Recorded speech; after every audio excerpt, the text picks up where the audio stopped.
முனியம்மா, முனியம்மா,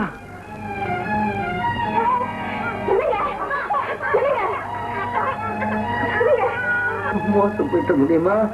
மோசம் போயிட்டு என்ன நடந்தது சொல்லுங்க. நம்ம முதலாளி நம்ம லாட்டு சீட்டை வாங்கிட்டு வேற சீட்டை கொடுத்து மோசம் பண்ணிட்டா முடியுமா?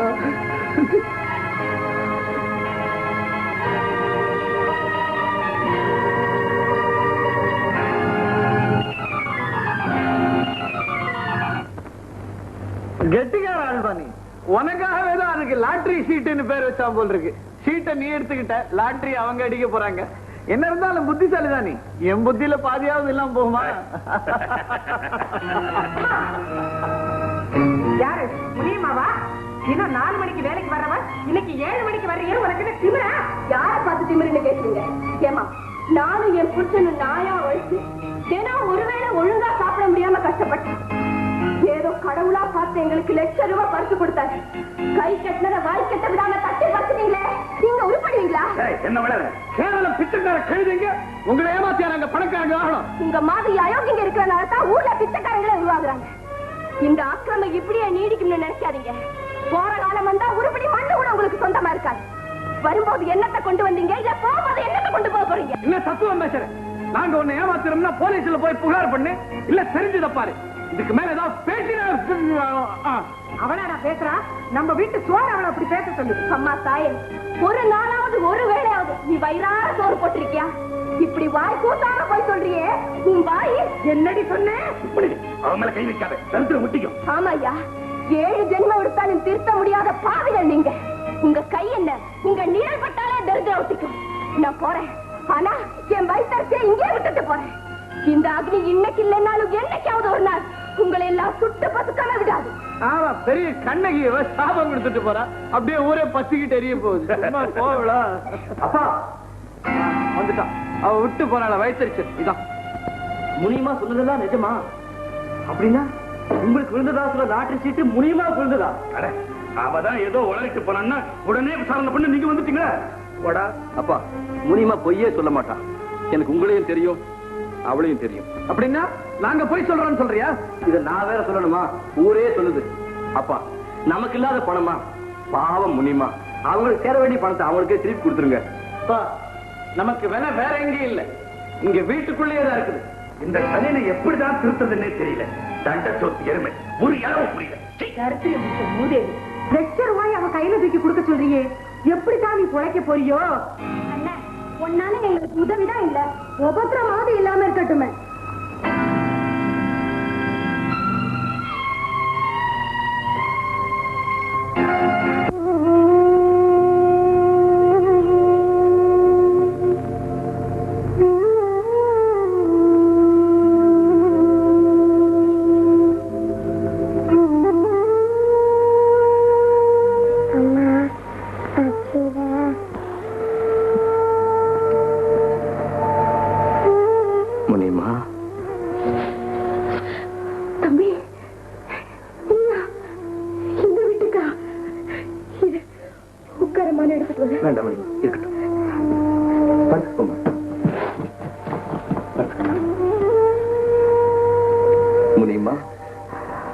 கொஞ்சம் கூட மனுஷத்தன்மை இல்லாம எங்க அப்பா செஞ்ச தப்புக்காக நான் உங்ககிட்ட மன்னிப்பு கேட்கிறேன். இனிமே ஒரு நிமிஷம் கூட எங்க வீட்டுல இருக்கிறது முடிவு பண்ணிட்டேன். குமார், நான் உங்ககிட்ட மன்னிப்பு கேட்கறதுனால உங்க கஷ்டம் விடிய போறதில்லை. இருந்தாலும் ஏன் திருப்திக்காக கேட்டுக்கிறேன். எங்கேயாவது போய் ஏதாவது வேலை பார்த்து என்னால முடிஞ்ச வரைக்கும் உங்களுக்கு பண உதவி செய்ய முயற்சி பண்ணேன். அதை சொல்லிட்டு போறதுக்காக தான் வந்தேன்.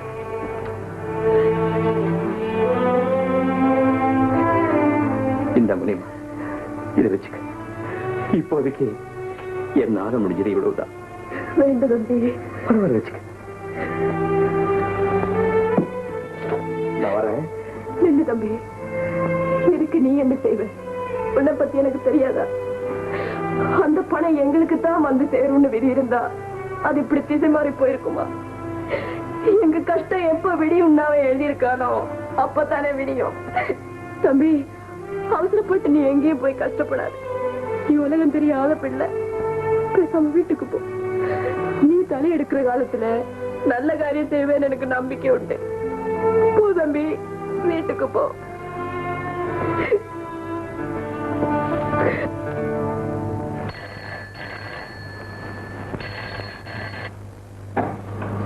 ஹலோ, யாரு? கீதாவா? நான் அசோக் பேசுறேன். அசோகா, என்ன அசோக் இந்த நேரத்துல எங்க பேசுறீங்க? நேரு பார்க்ல இருந்து பேசுறேன். எங்க வீட்டுல இருக்கிறவங்க செய்யற அக்கிரமத்தை என்னால தாங்க முடியல. இனிமே ஒரு நிமிஷம் கூட அங்க இருக்கிறது இல்லைன்னு ஊரை விட்டே போறேன். எங்கேயாவது போய் ஏதாவது ஒரு வேலை தேடினதுக்கு அப்புறம் உன்னை வந்து பாக்குறேன். அசோக், சொல்ற கேளுங்க அசோக்.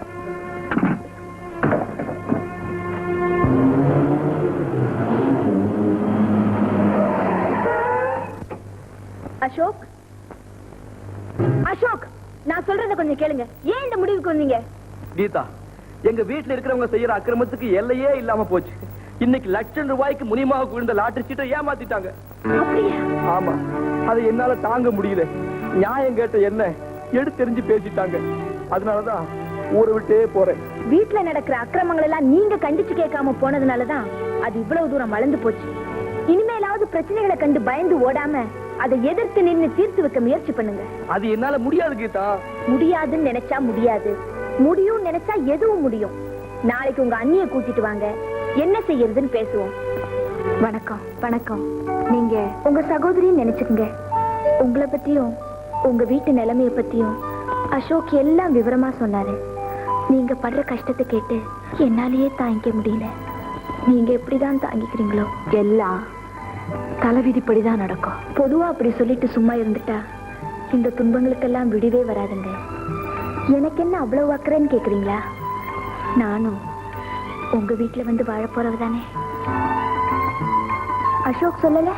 எனக்கு ரொம்ப வெக்கமா இருந்துச்சு. பரவாயில்லையே, நான் உங்களை என்னமோ நினைச்சிட்டு இருந்தேன். இந்த அளவுக்கு தைரியம் இருந்தா பாராட்ட வேண்டியதுதான். எல்லாத்துக்கும் கீதா தான் காரணம். இங்க பாருங்க, பயந்து பயந்து வாழ்நாள் பூரா நரக வேதனையில அவஸ்தைப்படுறதை விட எதிர்த்து சண்டை போட்டு நம்ம உரிமையை நிலைநாட்டிக்கிட்டோம்னா அதுக்கப்புறம் நிம்மதியா வாழலாம். நீங்க ரெண்டு பேரும் என் திட்டத்துக்கு உதவியா இருக்கணும், பயப்படக்கூடாது. சொல்லு கீதா, என்ன செய்யணும்? என்ன பேசாம நிக்கிறீங்க?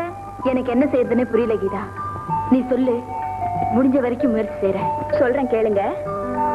முருகா, எல்லாரும் நல்லா இருக்கணும், நல்ல பேரோட வாழணுங்கிறதுக்காக நான் ஆரம்பிச்சிருக்கிற இந்த நாடகம் நல்ல. மாமனாரா இருந்தா அப்பான்னு சொல்லக்கூடாதா? மாமனார் உன்னை டான்னு சொல்லாம விடுறேன்னு அதோட சந்தோஷப்பட்டுக்க. பாக்கலாம் வை. என்னடா டெலிபோன்? ஒண்ணு இல்ல, அந்த மாமனார் போன் பண்ணலாம். தலை தீபாவளிக்கு 2 நாள் முன்னதாகவே அங்க போய் இருக்கணுமா. தலை தீபாவளிக்கு உனக்கு என்னடா பரிசு கொடுக்க போறாரு உங்க மாமனாரு? அதெல்லாம் முன்னாடியே கேட்டுக்கண்ணே, இல்லைன்னா 2 லட்டு உருண்டை கொடுத்து ஏமாத்திடுவாங்க. செஞ்சாலும் செய்வான் உண்டை கட்டி பையன்.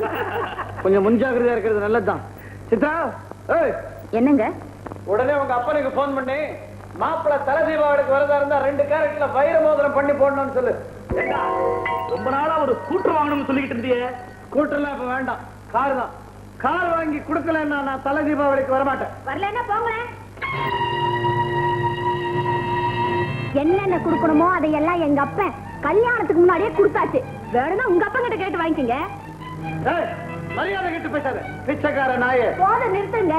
ஊரா காசுக்கு லோலோன்னு அலைய பிச்சைக்கார குடும்பம் எதுன்னு ஊர்ல 4 பேரை கிட்ட நல்லா தெரியும். பாத்தியாடா பாத்தியாடா? பாத்தம்மா பாத்தம்மா. சரித்திரம் பிடிச்ச மூதேவி சுத்தி வளைச்சு நம்ம குடும்பத்தையே பிச்சைக்கார குடும்பங்கிறா. எங்க சுத்தி வளைச்சு சொல்றாவ? அதான் சுத்தமா நேராவே சொல்றாளே. இல்ல என்ன சும்மா நிறுத்துங்க.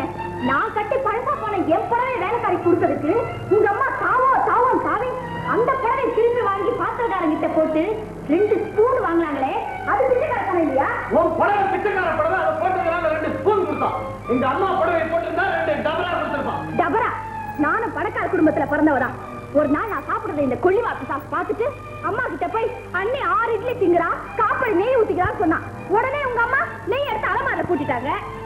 பாருடா, அவாண்டவா என் மேல பழி சொல்றா. நெய்யில எறும்பு விழுந்துருன்னு தான் அலமாரியில வச்சேன்.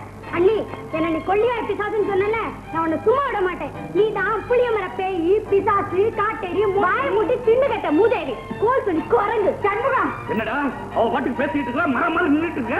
நீ கவனிக்கிறியா நான் கவனிக்கட்டுமா? சரிதா, நிறுத்து மாமனாரே. அவ கவனிக்கிறா. பூச்சாண்டிலாம் உங்ககிட்ட கடை வாங்குறவங்க கிட்ட வச்சுக்கோங்க. சரி நாயே, போ வெளியில. இனிமே ஒரு நிமிஷம் நீ இந்த வீட்டுல இருக்க கூடாது. அந்த முடிவுக்கு நான் எப்பவும் வந்துட்டேன்.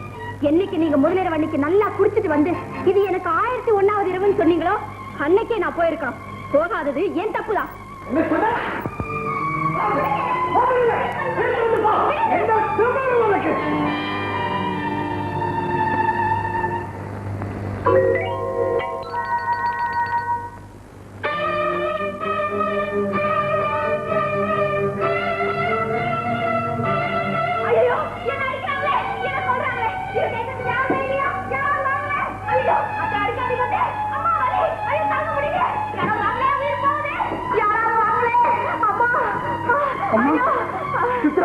என்னமா நடந்தது? ஐயா, இவங்கெல்லாம் என்ன அடிச்சு கொள்றாங்க ஐயா.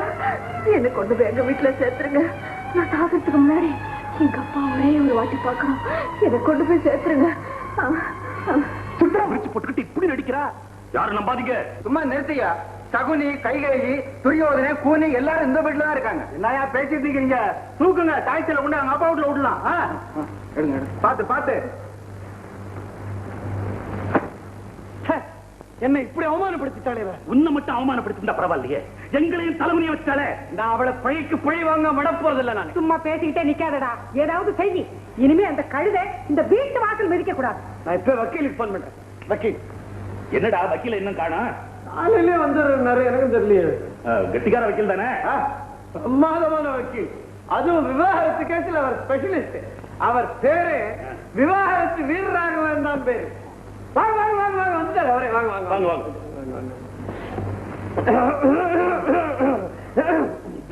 ஒண்ணு இல்ல, தப்பா நினைக்காதீங்க. அவருக்கு ஷார்ட் சைட்டு சாலேஸ்வரம் வேற ஒண்ணு இல்ல.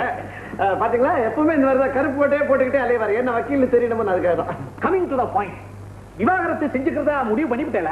ஆமாமா, அதுல என்ன சந்தேகம்? அதுக்குள்ள இப்படிதான் கூப்பிட்டு அனுப்புவா. கேஸ ஃபைல் பண்றதுக்குள்ள 2 பேரும் சமாதானம் ஆயிடுவா. நாங்க நிச்சயமா சமாதானமா போக மாட்டோம். இந்த விவாகரத்து நடந்தே தீரணும். இப்படி தீர்மானமா முடிவு பண்ண அப்புறம் கேஸ சுலபமா ஜெயிச்சுடலாம். செத்த இப்படி வரல. ஆமா, இந்த வயசுல விவாகரத்து செஞ்சுக்க முடியா என்ன? அப்படி உங்களுக்குள்ள ஒரு தகராறு? வக்கீல் சார், நான் ஒண்ணு சொல்லட்டுமா? Coming to your point. விவாகரத்து எங்க அப்பாவுக்கு அம்மாவுக்கு இல்ல. இல்லையா? அப்ப என் கேஸ் இருக்கு. எனக்கு என் பொண்டாட்டிக்கு தான் விவாகரத்து. அப்படியே அது இல்லாம போனாலும் உங்களுக்கு கேஸ் இருக்குது. எப்படி? உங்க பொண்டாட்டிக்கு உங்களுக்கு விவாகரத்து நான் பண்ணி வைக்கிறேன். என் கேஸ பத்தி விசாரிப்பீங்களா? அதை விட்டுட்டு இப்படி எல்லாம் கோவிச்சுக்கப்படாது. வேர் இஸ் ஒரு மிஸ்ஸஸ்? எங்க உங்க தர்மபத்தினி? கொண்டு வாங்கோ, பிரிச்சுடுறேன். Coming to the point. ஆமா, உங்களுக்குள்ள என்ன தகராறு? கச்சாமச்சான் பேசிட்டேன் சார். ரொம்ப திமிர் பிடிச்சு பேசி நான் போடிட்டோம். ஐயோ, பாயிண்ட் ரொம்ப பலகீனமா இருக்கே. புஷ்டியா ஏதாவது கொடுங்க, அப்பதான் ஆர்கியூ பண்ண முடியும். அம்மா, நம்ம வேற வக்கீல் பார்க்கலாமா? என்ன டானிக் போட்டா கேஸ் கொடுப்பான்? எங்களை பிச்சைக்கார குடும்பம்னு சொன்னா, என் குழந்தைய தின்னுகிட்ட மூதேவின்னு சொன்னா, இதை விட புஷ்டியான பாயிண்ட் வேற என்ன சார் வேணும்? புஷ்டி 10. இதெல்லாம் கோர்ட் வரைக்கும் எடுபடாதுமா. கோண்ட ஒரு கடலை உருண்டை கூட. சார், உங்களுக்கு கொடுக்க வேண்டிய ஃபீஸ் சரியா போச்சு. புடி புடி புடி புடி. Coming to the point. நீங்க ஒரு துணிச்சலான காரியம் செய்யணும். என்ன? விவாகம் பண்றதுக்கு 1000 பொய் சொல்லணும். விவாகரத்து பண்றதுக்கு ஒரு பொய் சொன்னா போதும். என்ன சொல்லணும்? நீங்க உங்க பத்தினிய, அதாகப்பட்டது உங்க தர்ம பத்தினிய நடத்த கெட்டவா சொல்லிடணும். என்ன சொன்னீங்க? பாத்தீங்களா கோவிச்சுக்கிறேன். விவாகரத்து பண்றதாதான் முடிவு பண்ணிட்டேல, அப்புறம் தர்ம பத்தினி மேல பழி போறதுக்கு ஏன் அஞ்சரே?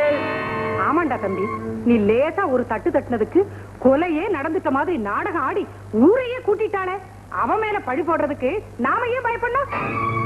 4 பேருக்கு முன்னால நம்மள தலகுனிய வச்சாள்ல, அவளை தெருவுல நடக்க விடாம பண்றதுக்கு இதுதான் நல்ல வழி. சரி, அப்படியே என் பொண்டாட்டி நடத்த கெட்டவன்னே சொன்னாலும் யாரோட கெட்டா என்ன சாட்சின்னு கேள்வி வருமே, என்ன பதில் சொல்றது? சொல்றதுன்னு முடிவு பண்ண அப்புறம் ஆளா கிடைக்காது. ஏன் என்னையே சொல்லுங்களேன். என்னதான் என் பொண்டாட்டி மேல எனக்கு கோவமா இருந்தாலும் உங்களோட சம்பந்தப்படுத்துற அளவுக்கு அவமானப்படுத்த மாட்டேன். சரி வேண்டாம், இவரை சொல்லுங்க. வக்கீல் சார், என் புருஷன் ஒண்ணு அவ்வளவு கேவலமானவர் இல்ல. வேணா உங்களை சொல்லிங்க. சும்மா ஒரு டமாஷுக்கு தானே போய் சொல்ல சொன்னேன். அதுக்கு ஒரு அளவு வேண்டாமா? அதான் பொய் சாட்சி சொல்றதுக்குன்னு ஆளுங்க நிறைய பேர் இருக்காங்களே. ஒருத்தர் வாடகை கூட்டு வந்தா போச்சு. வாடகை செலவாகவே வீட்டுக்குள்ளேயே சீப்பா தட்டிக்கலாம்னு பார்த்தேன். வக்கீல் இல்ல அவரு, வேற ஏதோ புரோக்கர் இவரு. அதுலம்மா சில பல சிக்கல்கள் இருக்கு. வீட்டுக்கு சம்பந்தம் இல்லாதவ மேல பழி போட்டாக்க நிரூபிக்கிறது ரொம்ப கஷ்டம். ஒண்ணு செய்யலாமே, மாத்தல வேலைக்காரன் இருக்கானோ. அடடா, இப்படி ஒரு சிக்கல் வரும்னு தெரிஞ்சிருந்தா வீட்டுல வேலைக்காரிக்கு பதிலா ஒரு வேலைக்காரனை வச்சிருந்திருப்பனே. ஏமா, நம்ம வீட்டுக்கு காலையில 4 மணிக்கு ஒரு பால்காரன் வருவானே? ஆமா, அந்த நேரத்துல அண்ணி தான் போய் பால் வாங்குவாங்க. அவனுக்கே ஒரு 150 கொடுத்து செட்டப் பண்ணிடுவோமா? என் தங்கம். ஆஹா, இந்த வயசுலயே என்ன அறிவு. ஆமா, பால்காரன் நம்ம பக்கம் ஸ்ட்ராங்கா நிப்பானா? நீங்க கவலையே படாதீங்க. 150ன்னா அவ 1000 கட்டாலும் கொடுத்துடலாம். அப்ப நம்ம கேஸ் ஜெயிச்சாச்சிலே வச்சுப்போ. அப்படியே சண்முகம், இந்த வக்காலத்துல ஒரு கையெழுத்த போடு. அண்ணே, நீங்க எல்லாம் நிஜமாவே மனுஷ பிறகு தானா? உங்க உடம்புல ஓடுறது ரத்தமா இந்த விஷயமா? சும்மா நிறுத்துக்கப்பா. சின்னவங்க தவறு செஞ்சா பெரியவங்க திருத்தணும். அட, அண்ணனுக்கு தான் மூளை கட்டி போச்சு. அவரை திருத்தி வேண்டி நீங்களே இப்படி நீசத்தனமா நடந்துகிட்டா இந்த வீடு உருப்படுமா? நீ இப்படி பேசுற? நான் தான் பேசுறேன். ஏமா, நீ ஒரு பொம்பளை தானே?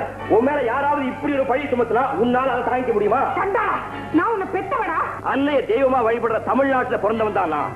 தாயை பழித்தவனை தாய் தடுத்தாலும் முடியும்னு படிச்சிருக்கிறேன். ஆனா இப்ப தாய்க்கு சமமான அண்ணிய என்ன பெற்றெடுத்த தாயை பழிச்சா விட மாட்டேன். நீ கிடைக்கிற வச்சு உள்ள வைக்கல.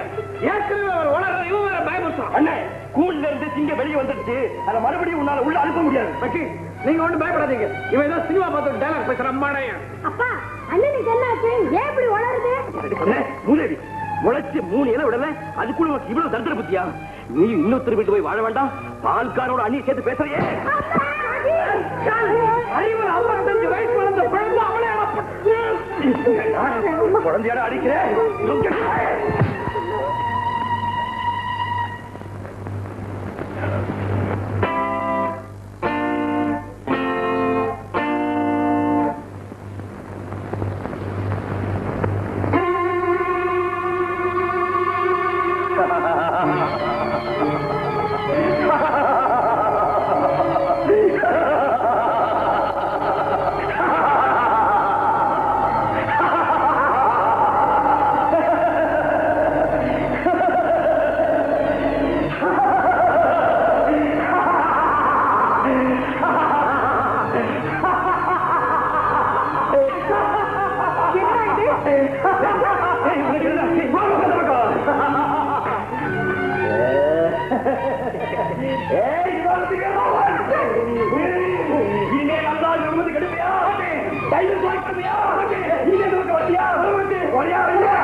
ஏதோ சிவில் கேஸ் நினைச்சு நாட்டுக்குள்ள வந்துட்டேன். இப்பதான் புரியுது மென்டல் கேஸ். என்ன விட்டுரு.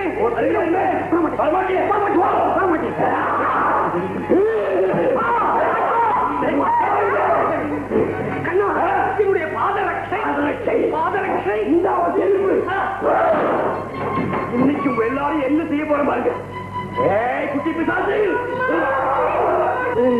புரட்டர்களே, மானம் ஒன்றே நல்வாழ்வன கொண்டு வாழ்ந்த மரவேந்தர் பரம்பரையிலே மாசாக வந்தவர்களே, மயிலுக்கும் மந்திக்கும் வித்தியாசம் தெரியாத மதிவாளர்களே, குடிநிலைமை கொள்ளை கட்டியக்கூடிய கூடர்களே, என் அண்ணி அன்பின் பிறப்பிடம், அறநெறியின் இருப்பிடம், கண்ணை வடிவம், கற்பின் திருவுருவம், வாடிக்கம், வாத்துக்குரியா சங்கம், அவர்களை அவதூறு உங்கள் அங்கங்களை பிளந்தேன்.